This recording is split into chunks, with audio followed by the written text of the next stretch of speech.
Hi, everyone.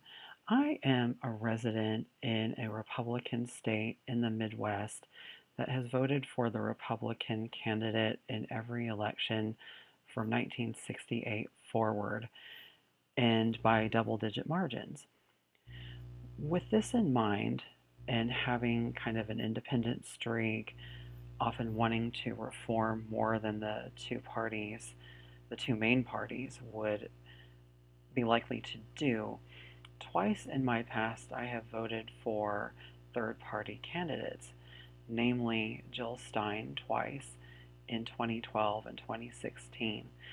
And if you're considering voting for her this year in a swing or somehow battleground uncertain state, I ask that everybody really carefully consider not doing that if you are in a really tight race in one of the seven battleground states, for a variety of reasons.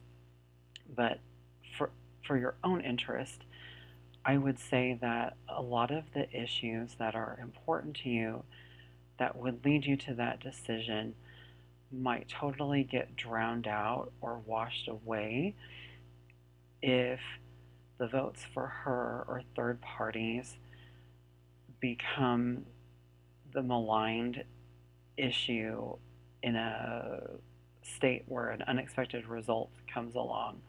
Like if it's so tight and those votes make the difference, a lot of times people will really zero in on that gap in votes and assume that the people who vote for Jill Stein or the third party candidates would have definitely voted for their candidate, not that they're so disaffected that they wouldn't vote at all.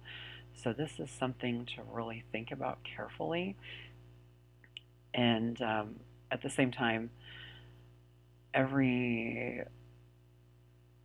every reasonable adult, I think, should respect what your votes are, as long as you don't do it in a haphazard or misinformed way. In the case of Jill Stein, I think that she has a lot of valid points, and in the past, I would see her as like the moral choice in those election cycles.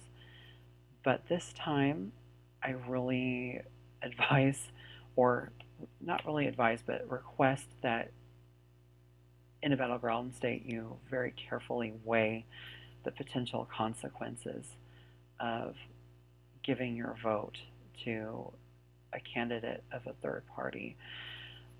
If you are in a state where the margin is clear or it's safe, that's another thing to consider. But also, whoever wins the election of the two main um, candidates, among the two main candidates, they may have trouble showing their mandate to the public. So it may be a good idea to consider going with one of the two main candidates.